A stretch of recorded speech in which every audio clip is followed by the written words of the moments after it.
Sweet. Okay, so we're incredibly excited to have Dr. Marco Bernardi from the University of Turin here today. Marco is a friend of several of our ARFA colleagues, myself and Ray particularly, who met him over in Turin and saw him speak really fantastically at a conference over there. Marco is a postdoc interested in cultural history and who works on traumatic memories of fascism and anti-fascism. And on problems connected to history teaching. Marco is also an educator as well as a historian who's authored several chapters in the volumes Cantiere Europa and Fascismo e Storia d'Italia. Apologies, Marco, for my pronunciation, as well as several other publications. So we can link those all at the end. But without further ado, Marco, I think I'm going to cede the floor to you. We're really excited to hear this talk. Thanks, everyone. So, thank you, Jacob. Thank you, everyone, for being here this evening. Thank you for inviting me and chance to discuss, to present and discuss my research. I hope you can hear me well and you can see the presentation I prepared. So, okay, I see it. Thank you. So let's begin with a question that sounds simple, almost obvious. Does history make us better citizens? Um, does studying history, more specifically, make us better citizens? It is the kind of question we rarely ask explicitly, just because we assume that we already know the answer. And yet, what I will try to show today is that this assumption may be deeply misleading. Well, we are all familiar with a very comforting belief. We tend to think that history teaches lessons, knowledge shapes judgment, and education produces better citizens. This belief is reassuring. It gives meaning to what we do as educators and researchers. But this evening, I would like to challenge it. What if this belief is not supported by evidence? At the core of this belief, this theory belief, there is a very simple model. It goes like this. We can say more knowledge leads to better judgment, and better judgment leads to a democratic value. It is linear, it is intuitive, and it is almost never questioned. But here is exactly the problem. It is almost never tested, or rather, it was poorly tested. To explore this, our question, I will focus on a specific case, naming the teaching of fascism in Italy. Italy is a particularly interesting because fascism here is not just an historical topic. It is still political, sensitive, morally charged, publicly debated. And because of this, schools are given a very, very important role. They are expected not only to transmit knowledge, but also to shape civic values. Indeed, between the 1990s and the 2000s, the convergence of so-called historical revisionism and the entry into government of the heirs of neo-fascism led to an extraordinary intensification of the public use of history. In this context, attention to the issue of history education grew. On the both sides, neo and post-fascism on the one hand and anti-fascist on the other hand, the teaching of history in schools was seen primarily as a tool for identity construction. Rather than a rupture, it was the radicalization of a trend that had been underway for some time. In fact, especially beginning with the presidency of Sandro Pertini, 1978 to 1985, the practice of teaching recent history, and in particular the history of fascism, had become increasingly institutionalized also as a tool for civic education. Since the late 1990s, mainstream right-wing and post-fascist movements challenge not so much the method, the growing conflation of history and civic education, as the substance, the revival of anti-fascism. The right wing, in fact, saw the school reform as part of a broader project to challenge the Republic's anti-fascist identity. The left tried to respond and counterattack to these projects, but it reiterated the idea that history should be taught primarily as a tool for identity and morality. In this way, although the era of school reforms began with the goal of updating teaching practices, the outcome was paradoxical. First, the educational experimentation turned out to be confusing to the point that rote learning emerged not only confirmed, but actually reinforced. Second, a substantial part of debate turned into a wrestling match over textbooks and curricula. Third and last, there was a virtual universal consensus on the idea of teaching history as a tool for identity, thereby conflating historic awareness with civic education. Sorry. In a word, we can say that there has been a shift, often explicit, from knowledge to values. History teaching increasingly includes moral evaluation, emotional engagement, identification with victims on both sides. Now, this is not necessarily wrong, but it raises a question. Are we still teaching history, or are we trying to produce moral outcomes? And this leads to a question that is surprisingly rare, at least for me. Do students who know more about history actually think differently?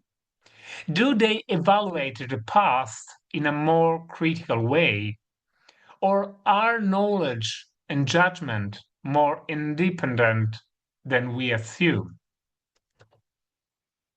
Well, to answer these questions, I conducted a survey with 769 students aged 18 to 20.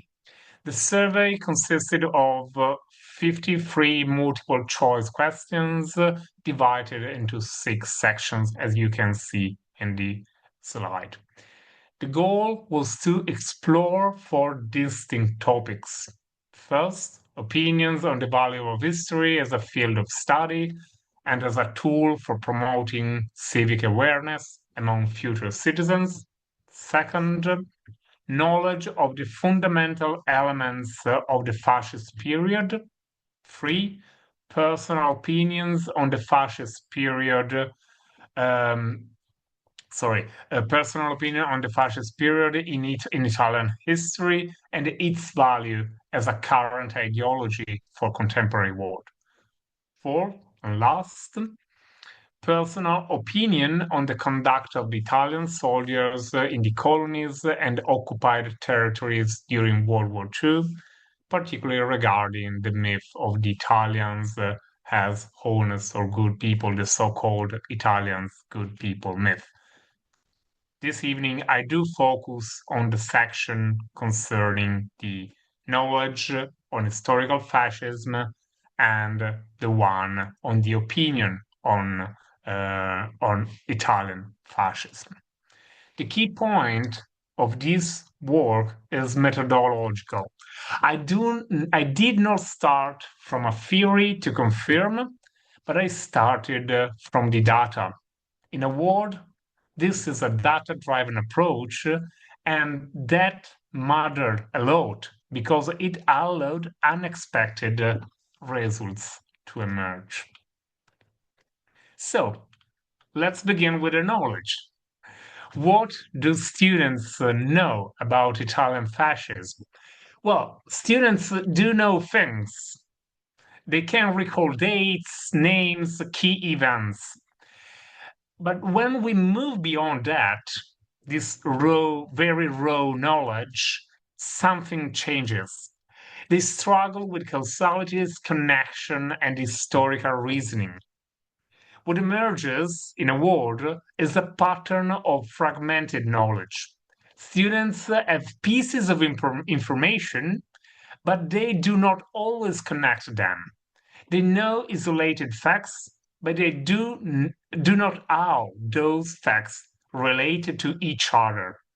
And this is crucial because, of course, no knowledge that is not structured cannot guide interpretation, no kind of interpretation.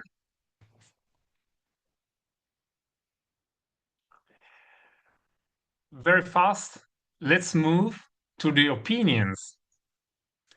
The third section, as I said before, the third section of the survey included various types of questions, such as common misconception, falsehood, positive assessments of specific historical events, and, of course, Leninist visions on fascism in general.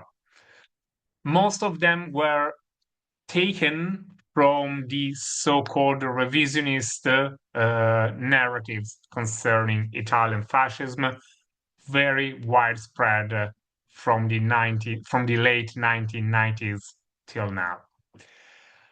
As you can see, this section contained 13 questions, and among these, 10 lacked a specific historical reference. I chose them because, in a certain sense, they can be considered the most suitable for a survey aimed to reconstructing students' historical judgment on fascism, understood as an ideological and historical phenomenon as a whole, not just as a period in the past. Well, as you can see, at first the outcomes seem very reassuming. Most students reject fascism as a political system. Indeed, only 1 out of 6 students shows a positive opinion of fascism, whereas almost 2/3 of them judge it negatively. However, if we do look more closely, we find something more complex. There is a clear socio-economic divide in students' attitude. The Italian high school system, now I have to explain the name I used. The Italian high school system has 3 types of schools. The licei are mainly attended by upper and middle class students with very few migrants. Technical schools are mostly middle class with a moderate migrant presence. And finally, vocational schools are largely lower class with a strong migrant background. This division, as you can see, matters. Students in the licei, that is, students with a upper and middle class background, show a strong anti-fascist profile, while the classmates with lower income backgrounds in technical schools and vocational schools show mixed views. They are not so strongly against fascism. So, this is a very brief sketch I wanted to share with you. We can go into deep after, but just to come very quickly to to the most important thing, the connection or the alleged connection between knowledge and opinion. So this is the central question. Do knowledge and opinion correlate? Do students who know more evaluate fascism more critically? In a word, do we study history in order to prevent, we can say, bad ideas, bad opinions? This is the moment where the common assumption should be confirmed. But as I will describe, it is not. Let me say as clearly as possible. There is no significant correlation between knowledge and opinions. None. There is no pattern in the data, no gradual improvement, just variation. Students with high knowledge can be critical, but also ambiguous and even partially supportive. And the same is true for students with low knowledge. This leads to a disturbing finding. Some of the most informed students still reproduce simplified or relativizing narratives. They know more, but they do not necessarily think differently. And at the same time, we observe the opposite. Students with a limited knowledge express a strong rejection of fascism. So again, let me say it again. Judgment does not follow knowledge. Let's see some examples. We can use two tools for answering the question of whether there is a connection between knowledge and opinions. Correlation and analysis of variance. Don't worry, we are not having a lesson in statistics, okay? Well, correlation. Correlation, very easy, it is a way of describing how two things are related. Specifically, whether they tend to change together.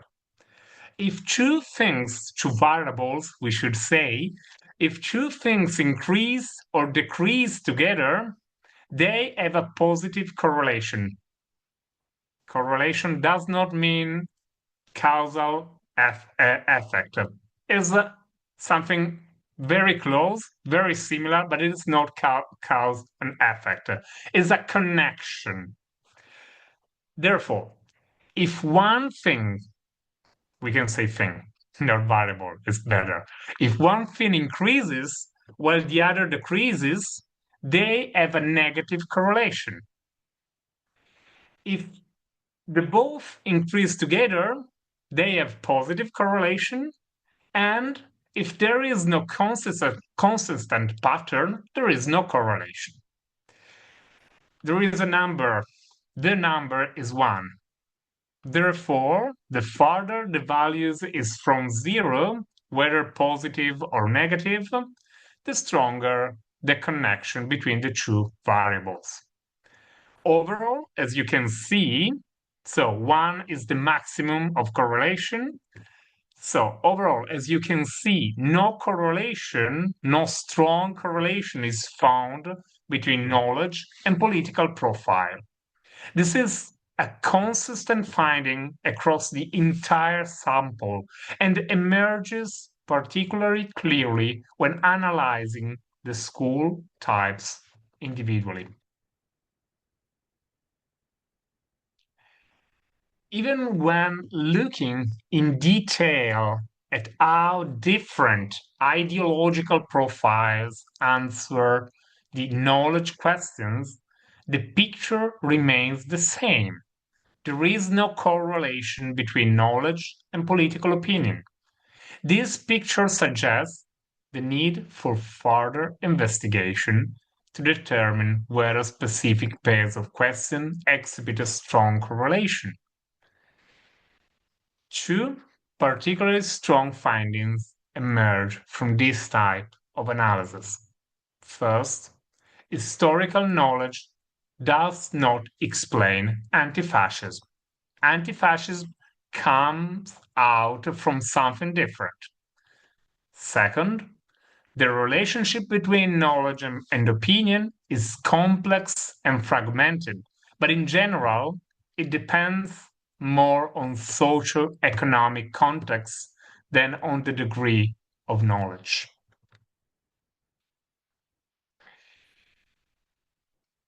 If we examine individual questions in search for correlations, so single issues, single topic of historical knowledge and single topic of political opinion, it becomes clear that anti-fascism and knowledge are not linked at all.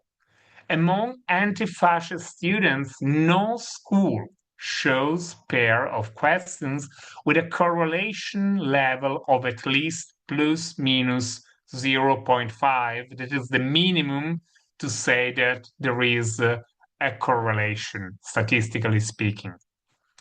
It follows that these are largely independent variables. Anti-fascist students may know a lot or a little, but their moral judgment on fascism does not vary. It likely has other origins, as I said, primarily the family and secondary socialization environments, such as groups of friends, association, religions, cultural and sports organization, and so on and so forth. Anti-fascism is therefore a normative stance, not a cognitive one. What students know derives from what they think is right, and not the other way around. As as for the anti-fascists, I do not want to use the word fascist students because it's misleading. Let's talk of anti-fascist students. As for anti-fascist students, the picture is far more complicated. For instance, as you can see here, among students at technical schools, the relationship between knowledge and opinions can vary greatly, and the same person may have both very good and insufficient knowledge depending on the specific topic. It is a very fragmented context in which it clearly emerges the knowledge in the formal sense plays a secondary role compared to other informal channels, public debate, family circles of friends, as I've already said. And on the other hand, the most important player is the historical narrative in the public debate. There are, therefore, several cases of correlation. You can see them, but they do not run in a single direction. In particular, many of the statements showing correlations are part of broader narratives that have long been part of public memory in Italy. These included, for instance, the portrayal of Mussolini as a capable leader, Mussolini, the greatest politician of the century, the widespread myth of the Italians as good people, the tendency to downplay Italian responsibility for colonial and wartime violence. Hence, the persistence of these narratives are born out of the formal educational system. So the persistence of these narratives suggests that students' interpretations of the past are shaped not so much by formal historical knowledge in classroom as by collective memory and discourse on national identity.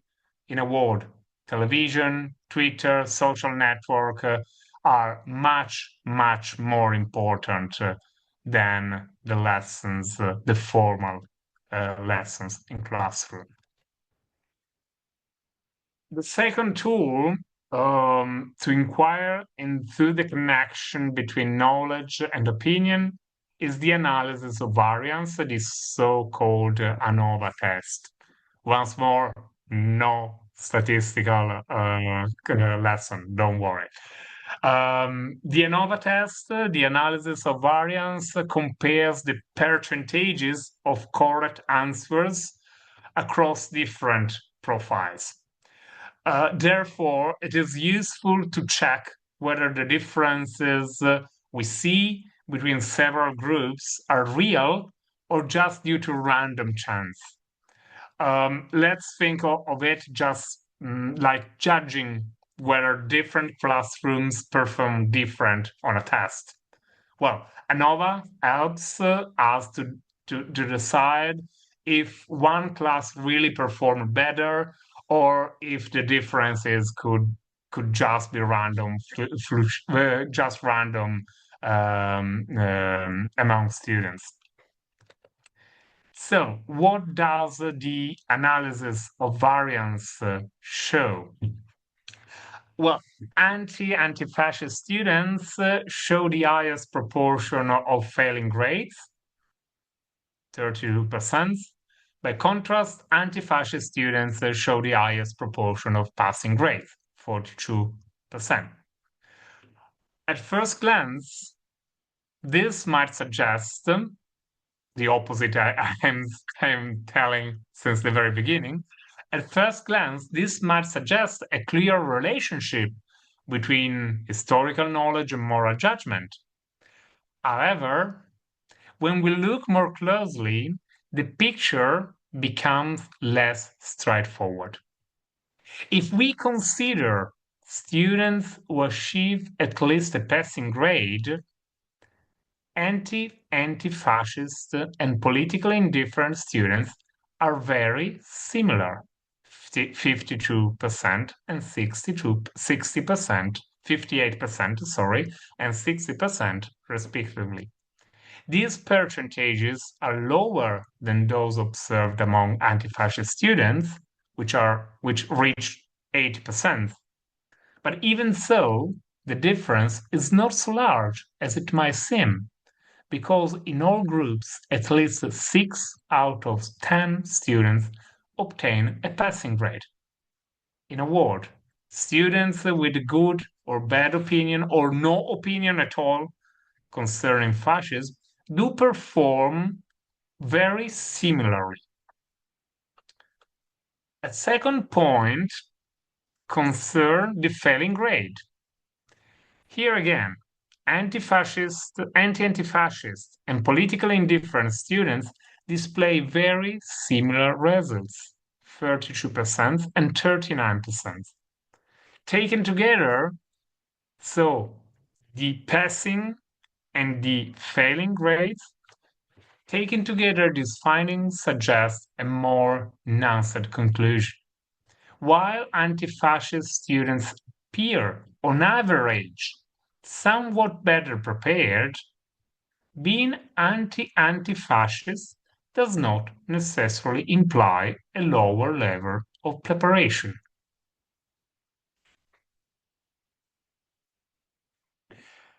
At this point, we have to accept something uncomfortable. One of the core assumptions of history education collapses. The idea that knowledge shapes judgment is simply not supported by data. Why does it happen? We can search for some possible explanation. I give three: fragmentation, narratives. I give three: fragmentation, narratives, and inherent knowledge. The first possible reason is fragmentation. If knowledge is not structured, it cannot function as a guide. It remains passive, we can say. The second reason is the power of narratives, as I've already said. Students do not start from scratch. They already have beliefs. They have interpretation and frameworks, which came from familiar social and media backgrounds. And what happens is this: knowledge adapts to existing narratives instead of transforming them. The third reason is what we might call inert knowledge. Students know things. We saw students know things. But when they form opinions, they do not use that knowledge. They rely on intuition, values, and family stories. Well, so we arrive at a hard truth. Teaching history does not shape civic values. It may contribute, of course, but it plays a secondary role. And more often than not, historical knowledge is freely employed to reinforce prejudice and personal opinions. In a word, what students know derives from what they think is right and not the other way around, as I already said. This is particularly relevant for anti-fascist education. The traditional assumption is if students understand fascism, they will reject it. But the data show that this relationship is not guaranteed. And this forces us to rethink our expectations. I jump to some conclusion. Perhaps the real problem is conceptual. We tend to confuse three different things: knowing, understanding, and judging. And we assume they are aligned, but they are not. So, what should we do? Maybe we need to rethink the role of history, not as a tool to produce correct opinions, but as a space to explore how opinions are formed. This implies a different goal for teaching, not transmitting values, but developing critical awareness. Students should learn how narrative works, how interpretations are built, how knowledge can be used or ignored. The concept of Historia Magistra Vitae is deeply rooted and widely shared. However, when history is conceived in this way, it risks becoming something quite different from what it is, turning into a form of civic education or a diluted morality that prioritizes the dominant social values of the present, which we should remember that can change rapidly and significantly. In Italy, we are facing that. Anti-fascism is not so much widely supported. Furthermore, framing the purpose of history education in this way, so Historia Magistra Vitae, tends to foster a linear and teleological view of history. According to this view, human history has a specific purpose, whether it be the progress of freedom, democracy in the West, and so on, and we embody this evolution as its ultimate and most perfect manifestation. This is this naively Hegelian perspective, we can call it, as we can name it, and so, has harmful practical consequences. Among these, the most important is the manipulation of the past for political and ideological purpose. Yes, we have to recognize that the manipulation can be done also for noble values, but it remains a distortion. That is also a biased anti-fascist view of the past for political purpose is a distortion. The difference between a an anti-fascist and an anti-fascist view of the past, the difference lies in the content. Their value differs from ours, we can say, but not in the theoretical justification. In both cases, we morally judge the past, and if we do not like it, we raise it. Rather than narrowing our personal horizon, the teaching of history, this is my opinion, should instead aim to broaden our conception and understanding on what it means to be human.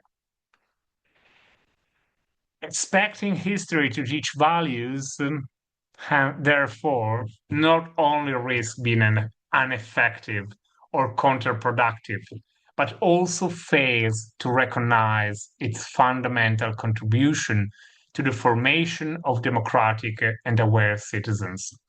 Teaching history should mean, first and foremost, teaching a specific way of thinking. Educating students in historical thinking does not require them to become professional historians. That is not what I'm saying. The goal is to familiarize them with the most valuable aspect of historical methodology. That is, moving beyond monocausality, seeking information, contextualizing, and interpreting.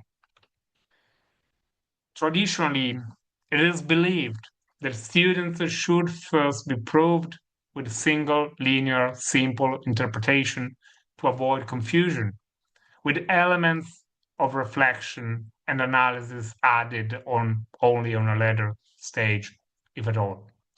On the contrary, it would be more effective for knowledge to be constructed directly from primary sources as well, rather than treating this as a separate phase.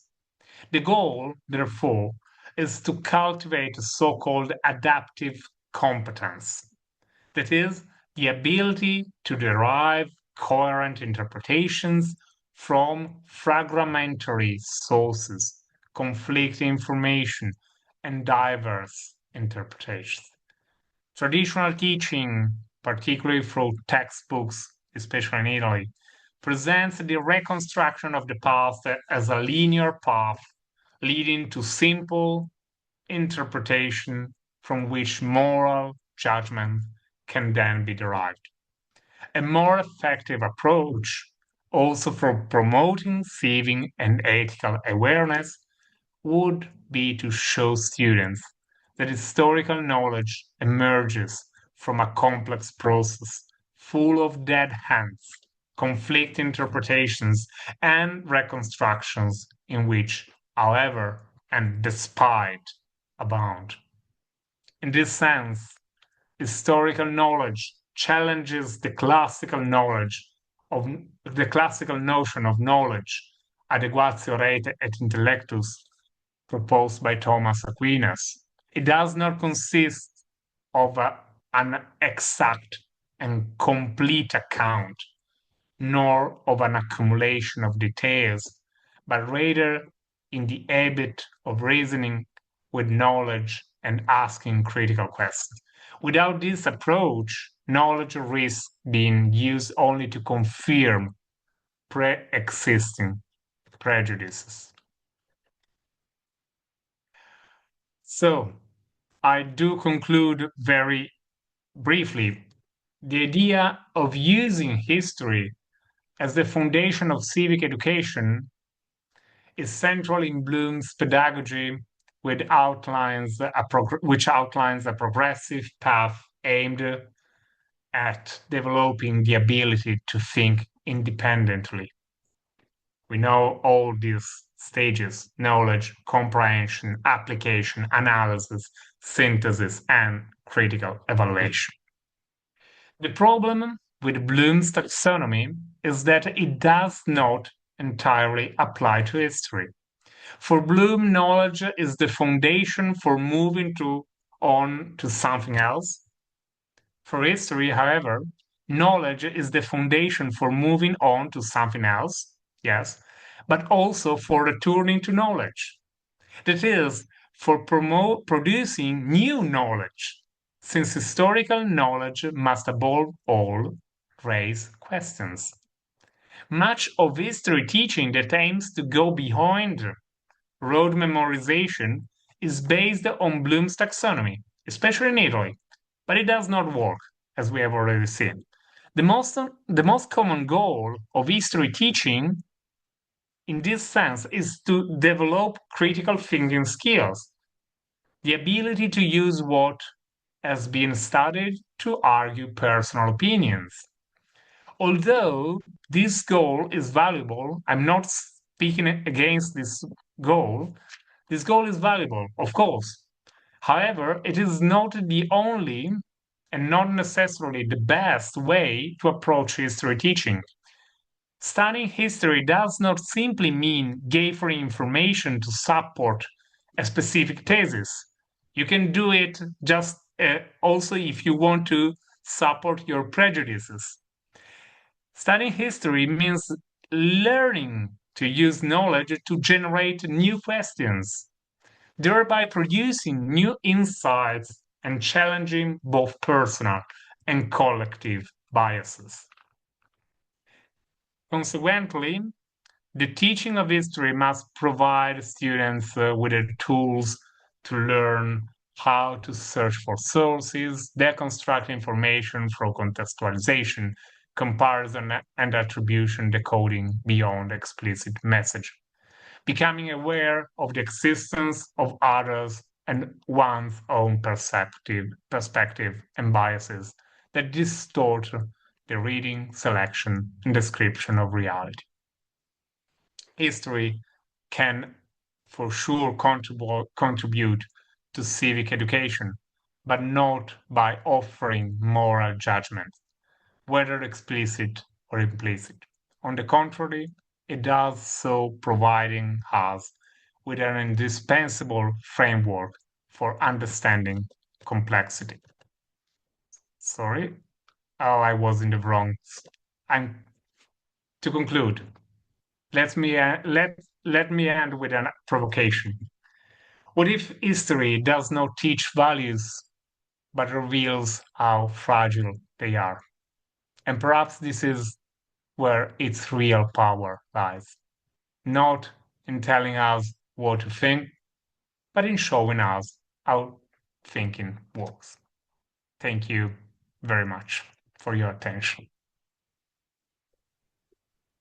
Wow, thank you so much, Marco. Yeah, you can see the little clap emojis coming up on all the screens. That was really insightful, and really interesting and engaging. Yeah, really appreciate you having been here and really enjoyed that talk. I'm sure it's going to be really useful for the discussions that we're having at the moment, and it's very useful. I'm literally looking at some notes for my PhD that I've been making, and there is so many of the same questions. Um, we'll kick off the Q&A now. Just a reminder to people, you feel free to use the hands up emoji in the chat, in which case we'll invite you to we'll unmute you and invite you to speak, or you are welcome to put a question in the chat and one of us will read it for you. Um, while everybody kind of gets their questions ready, I might be really selfish and kick off with a question of my own. It's sort of a two-part question, but the first part's very small. So firstly, you mentioned Marco, obviously you've mentioned a lot of these kind of ideas around learning how to think rather than what to think. You mentioned like rote memorization, and it really reminded me obviously of Paulo Freire's Pedagogy of the Oppressed and bell Hooks's Teaching to Transgress and the idea of like the banking system. And I wondered if that had been like a significant influence or if it was more convergent evolution. And the second part of the question is, in these systems where learning becomes about teaching about the structure of thinking and the structure of processing information rather than banking the information itself. I guess you come across a problem of, being educators and workers with kind of broadly from an anti-fascist ethical and political position, but trying to teach in a way that isn't value driven. How do you balance or how would you advocate balancing that tension? Like, for example, I'm thinking of, often in my classroom, I'll have kids, making jokes about Hitler or Mussolini, in little examples like that, or in general, how would you balance the tension between being less value driven in a biased way, but also maintaining your kind of anti-fascist internal stance?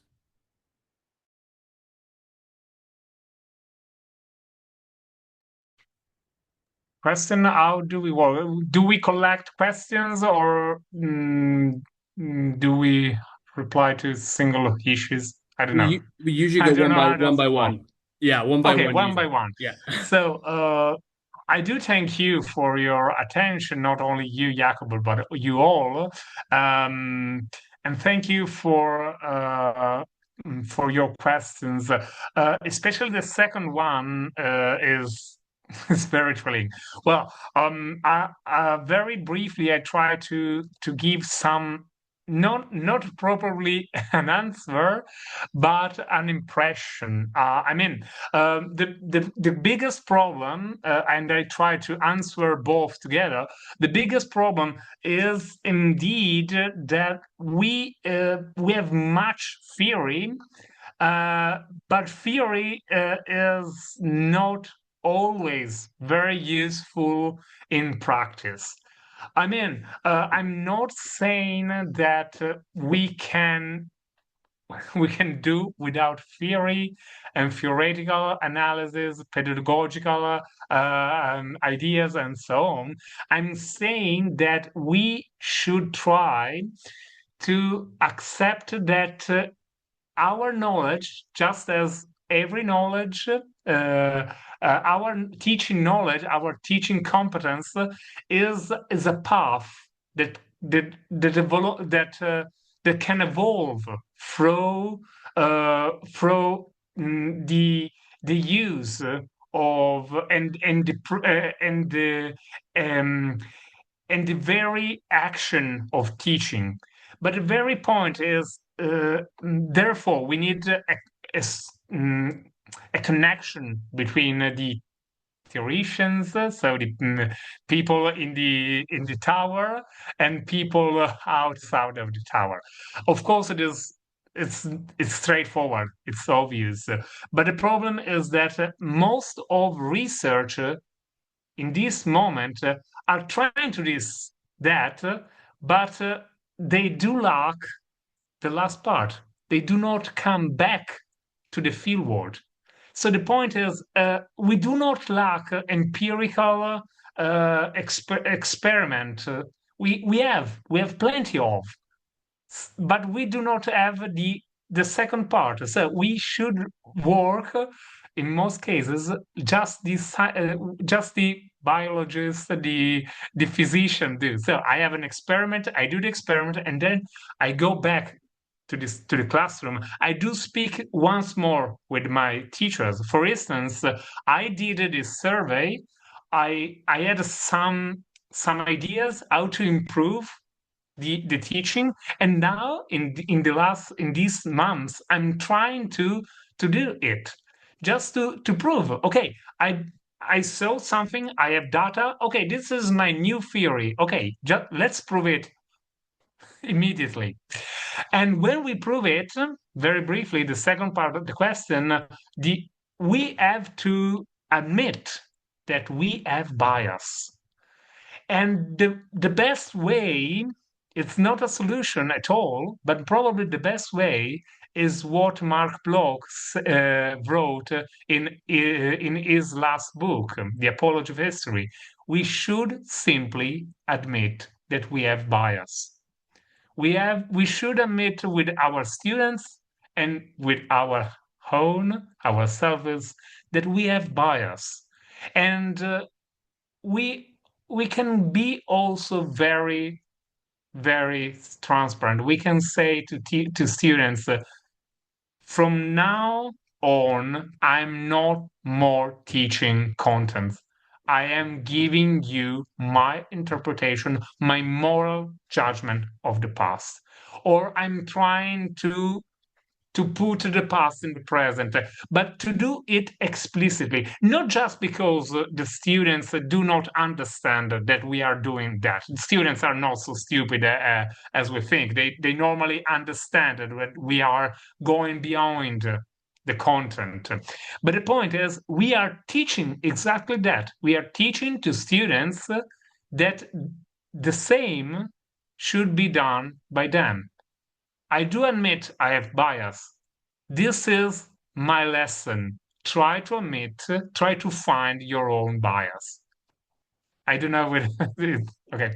Thank you, Marco. That was a great answer and give me a lot to think about. Dan, I think you were up next. I believe I was. Yes, thank you very much, Marco. That was a really that was a fascinating talk, and I really like this kind of like you're talking about there, this kind of empirical approach to kind of pedagogy and kind of retesting things over and over again. My question was about this, I guess, decentering of like in your experiments of kind of trying to find these correlations between education and responses to fascism, and how there was this this, oh, it seems like the main push here of why people are coming to these things is due to this popular narrative in the public discourse thing. And it kind of made me think about the whole kind of social engineering project of both like especially like post-war like social democracies, right? And the idea of like we need to foster values in our public institutions that are very top down, and the state is playing a heavy role in trying um, to influence values and certain interpretations of the past in order to foster like good citizenship, citizenry, right? And then since the dawn of the internet, and especially like the internet in like the West, like that's kind of just impossible now because so much of our exposure is incredibly globalized, is incredibly filled with all sorts of opinions and information, and a lot of that is misinformation kind of thing. And so I was wondering, in that kind of context, where that seems to be a lot of the driving factors of these things, I was like, how much do you think that particular like on the internet, social media aspect is influencing the kids' like opinions about fascism good, fascism bad thing? Number two would be, do you think that like if like does this delegitimize our role a little bit in the classroom if like there is such an outsized role of like social media and the internet beyond the classroom? And thirdly, like should we, does that mean that we have to set some of our like attention towards these like online spaces or whatever and try and influence hearts and minds there, or do we instead kind of bring the fight and try and bring back some of that legitimacy into the classroom kind of thing? Sorry, there's three kind of quick questions there. Well, thank you very much, Anya. They are questions. I'm not. I'm trying to give some opinions, and I will for sure think on in the following weeks because they are the great problems.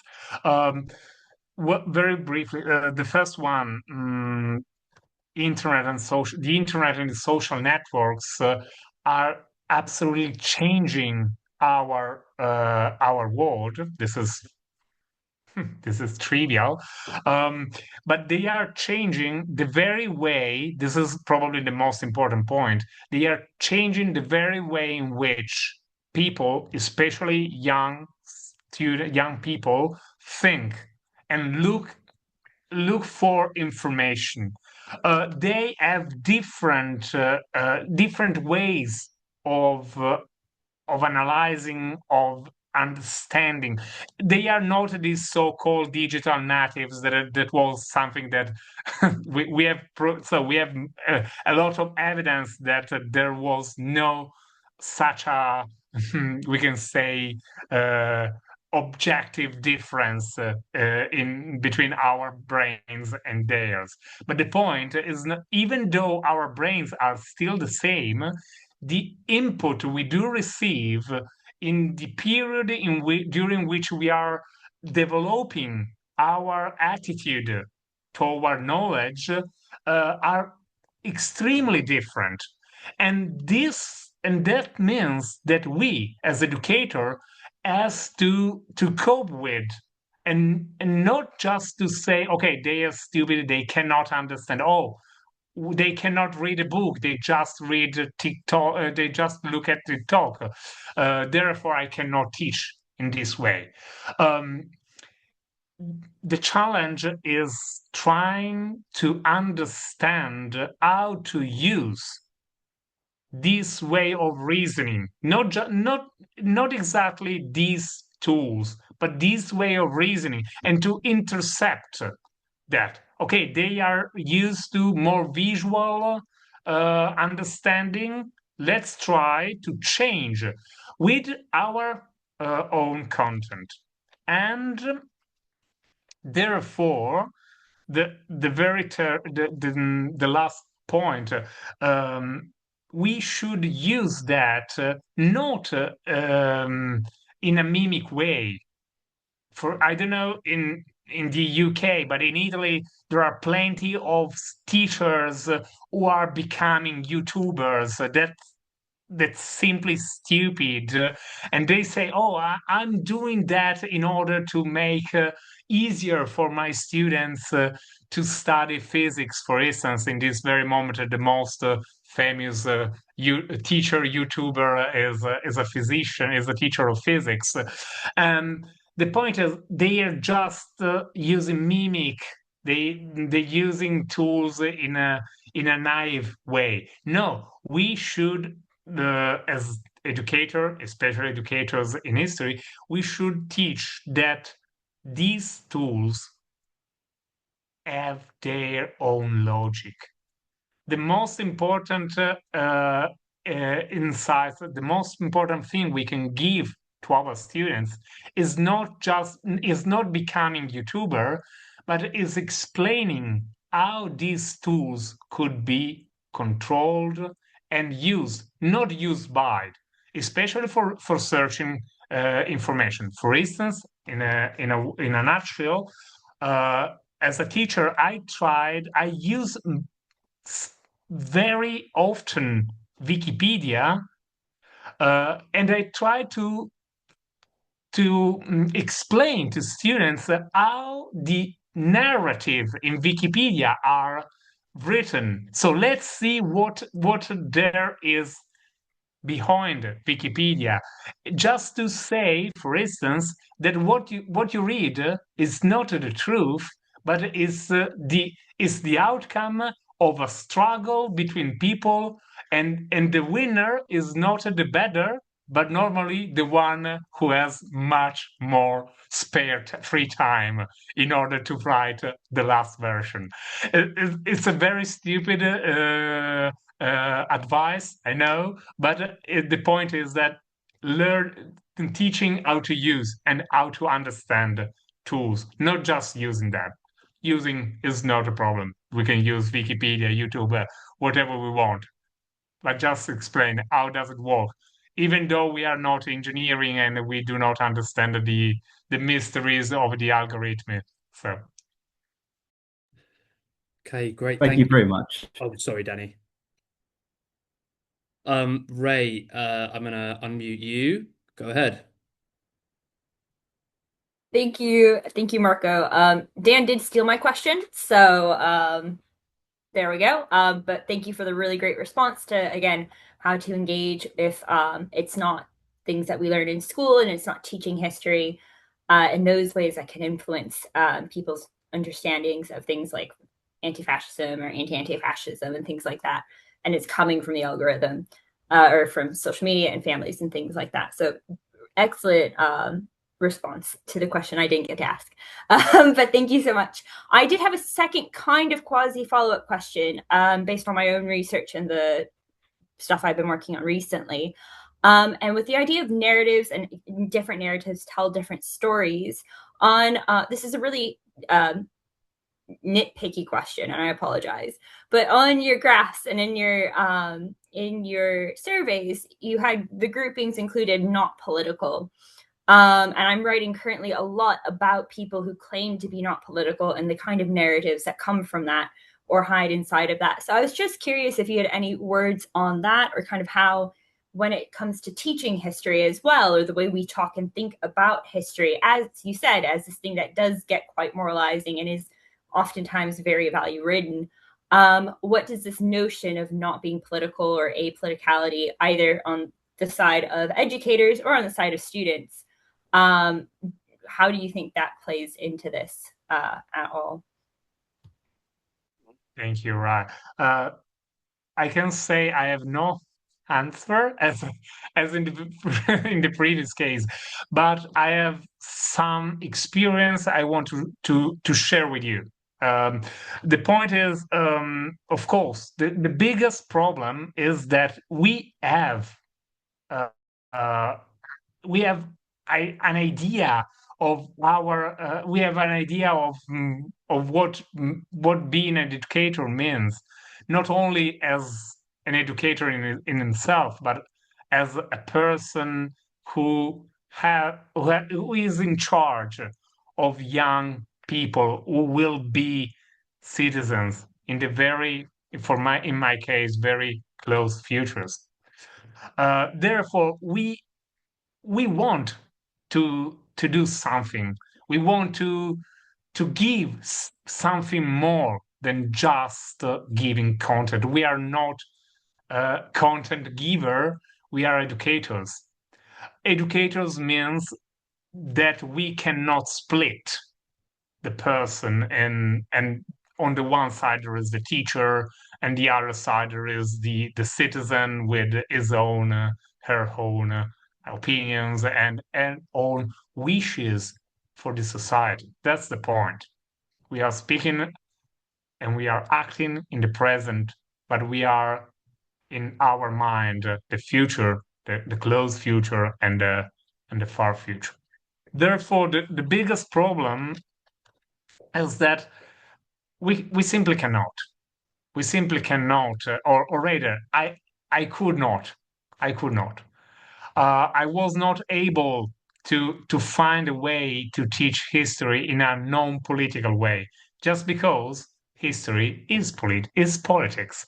Indeed, when you talk about the Roman Empire and the fall of the Roman Empire, and you talk about the migrations, and you say, "Oh, they were not barbaric hordes that invaded the empire, but they are migrants. They were also migrants."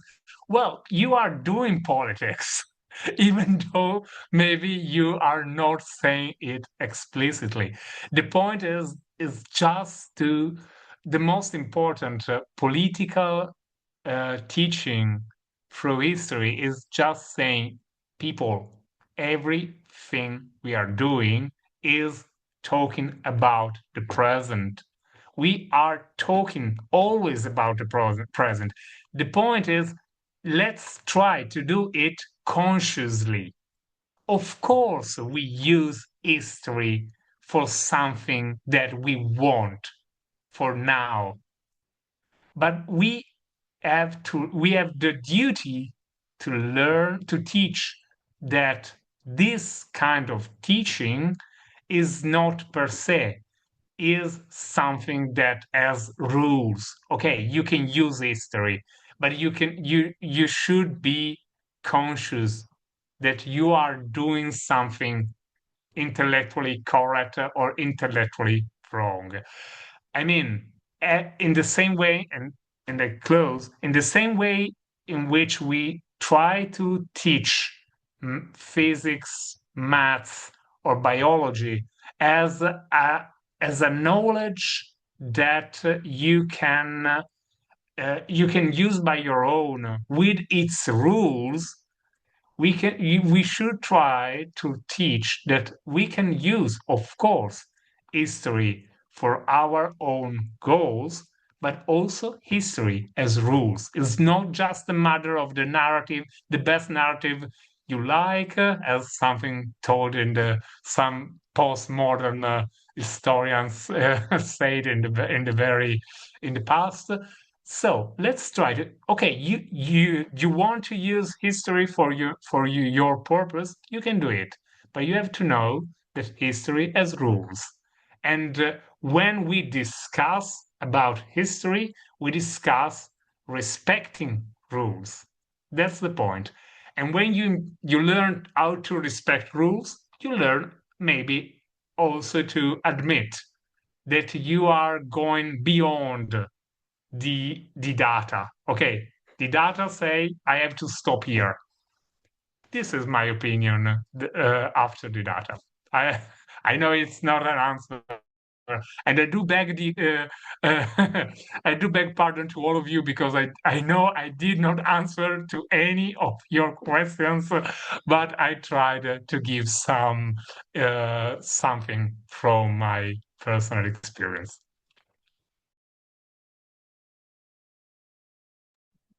Thank you. I'm gonna ask a follow-up question if no one's gonna stop me.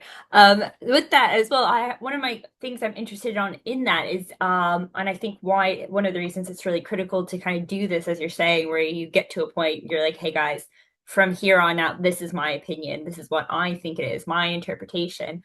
But from the, and you might not be able to answer this. This could be completely out of scope of what you've been working with. But when it comes to students and students' interaction with their understandings of the history they've been taught or their understandings of formal education versus informal education that they get through social media and family and friends, do they have this idea that what they're being taught is political? Or do they think that there is this kind of apolitical goal or pure knowledge that they're trying to reach that changes the way they interpret the information they're receiving or who they trust, especially, again, for youth who might say that they're not political, or for youth on either end of a particularly political stance. Because, again, I know a lot of people do like to think that, oh, what I'm doing this isn't political, this is just right. And again, in my own work, I'm working through these kind of concepts a lot. So just curious if you've seen anything like that pop up. And again, I apologize if this is completely outside the scope of what you've been working on. No, of course it is not outside. It is it is precisely part of it. Yeah, I saw it. The point is, I don't know how many hours you have per week to teaching history in the UK. In Italy, we have very few. I was a very lucky teacher because in most of my classroom, I had 3 hours per week teaching history, but more often than not, it's just two. And the point is, yeah, the discussion. I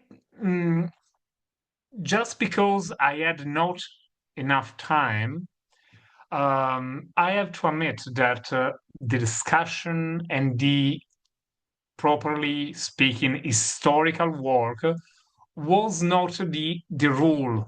It was an insight.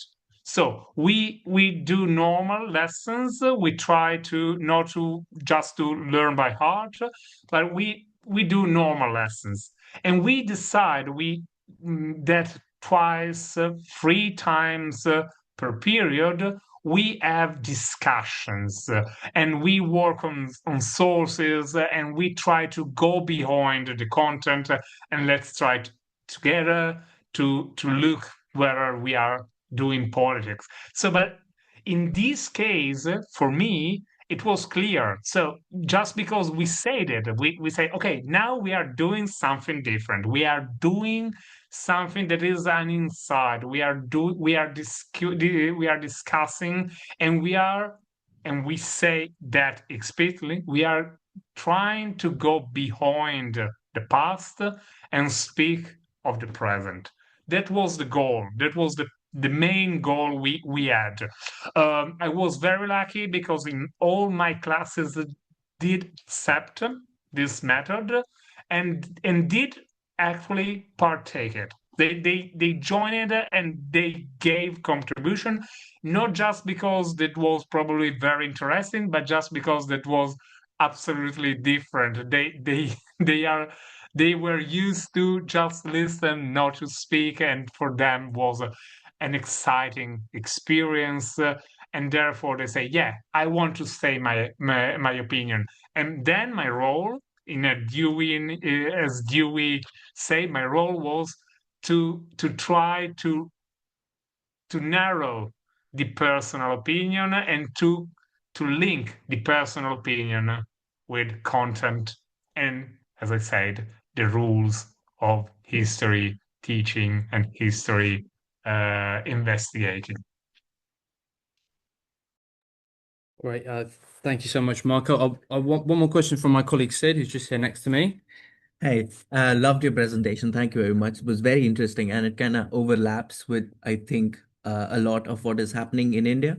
But I'm just wondering, because of it being such a sensitive and very important research topic, I was just wondering how or if you've already planned on communicating these amazing findings, not in just like a very traditional educational way, but beyond it.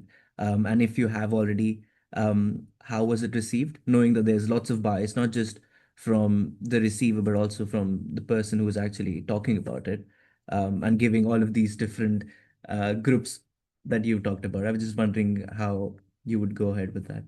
Thank you. Thank you. Thank you. I did not hear your name. Sid. Thank you very much. Thank you. Well, of course, that is another very important point. The how to spread our research outcome outside the very narrow group of experts. Well, of course, all of us are concerned with careers. Therefore, we have to write papers. They should be very, very scientific, or at least they should look like very scientific, and so on. But I would like to do something more, and I have to say that it's more and more common to do it. The two main ways are first, as I said, going back to school. Just going back to school, I had interviews. I had lots of interviews with students who took part in the who contributed to the survey. We had the chance to discuss the survey, and we had the chance to discuss the teaching. So they say, okay, we used to do so and so. Okay, your teacher said quite different. Probably one of you is lying for sure. The teacher, there's no doubt. And the second way, so going back to schools, and I did with some very nice teachers and colleagues who welcomed me in schools and gave me the chance to discuss and to explain why I did so. Some of the students in the very beginning said, "Oh, you want to just to show that I'm stupid and that I have a good opinion of Mussolini." And the great challenge was to show that no, that is not my goal. My goal is something different, and sharing the goal is also a way to educating to the way in which scientific research works. The second way is to try to give something to the politics in the very proper sense. For instance, in Italy, in this very moment, the education minister is planning a reform of the school system in order to make it more nationalistic, but really more nationalistic. Italy is the best way. We did everything. you were barbarians. We built the civilization. We built the Roman Empire. We built Christendom and so on. Of course, we invented also pizza and pasta. Therefore, we are the best people in the world. So I'm joking, of course, but if you read the guidelines, so it's not so it's not so far from what I'm saying. The point is, okay, I would like to show in through the societies of historians to show to the politics and to the minister in specific that it simply does not work. So it's stupid.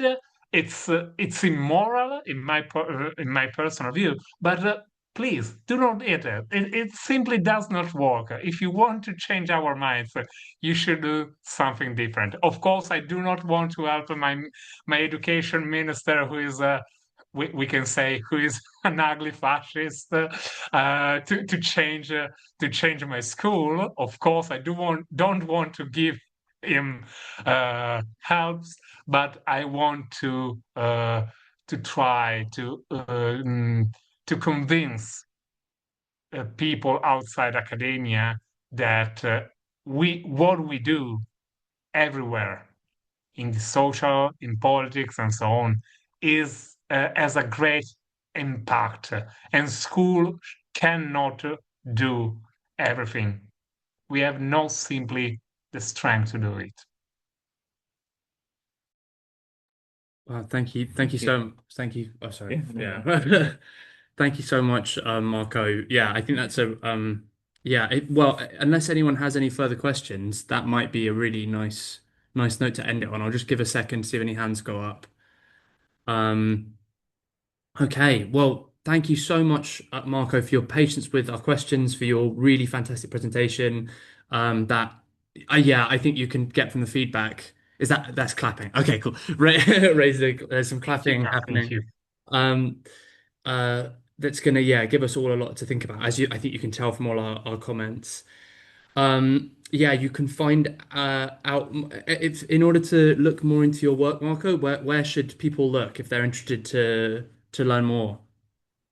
Well, there are many opportunities as well. Through you, I can share some good readings. Of course, you can write directly to me, but I promise I will share some good readings and some good videos from Jacob and Rai and Daniel to all of you. And I would be very grateful if you write me with questions and comments, and if you want to discuss further, I am absolutely available. Just write me and ask. Great. Thank you, Marco. And I think if you would like to get in touch with Marco, I think yeah, Marco's email is on the poster for this event. So sorry to just like totally throw you in the deep end there, Marco, but now Yeah, I've I write in the text in the chat. fab. Well, Speaking of getting in touch, you can also most of the people here actually I know are familiar faces. But speaking of getting in touch, you can also find us at archaeologists resisting foreign appropriation on Blue Sky or archaeologistsrfa.wordpress.com. We will hopefully have the recording of this really amazing webinar up soon, and hopefully have another one on the horizon soon. And yeah, feel free to our contact details are all on those as well. Daniel, any other ARFA personnel, anything to add? I think we're good. Thank you. keep our, keep your eye on the website on the Blue Sky. Yeah, sweet. Things are on the way. Things are on their way. Yeah, actually, yeah, things are on their way. Cool. Thank you so much all for coming. Thank you in particular, Marco. Another virtual hand for Marco, I think, is in order. And yeah, and we look forward to seeing you all again soon. Okay, I'm gonna end the recording now.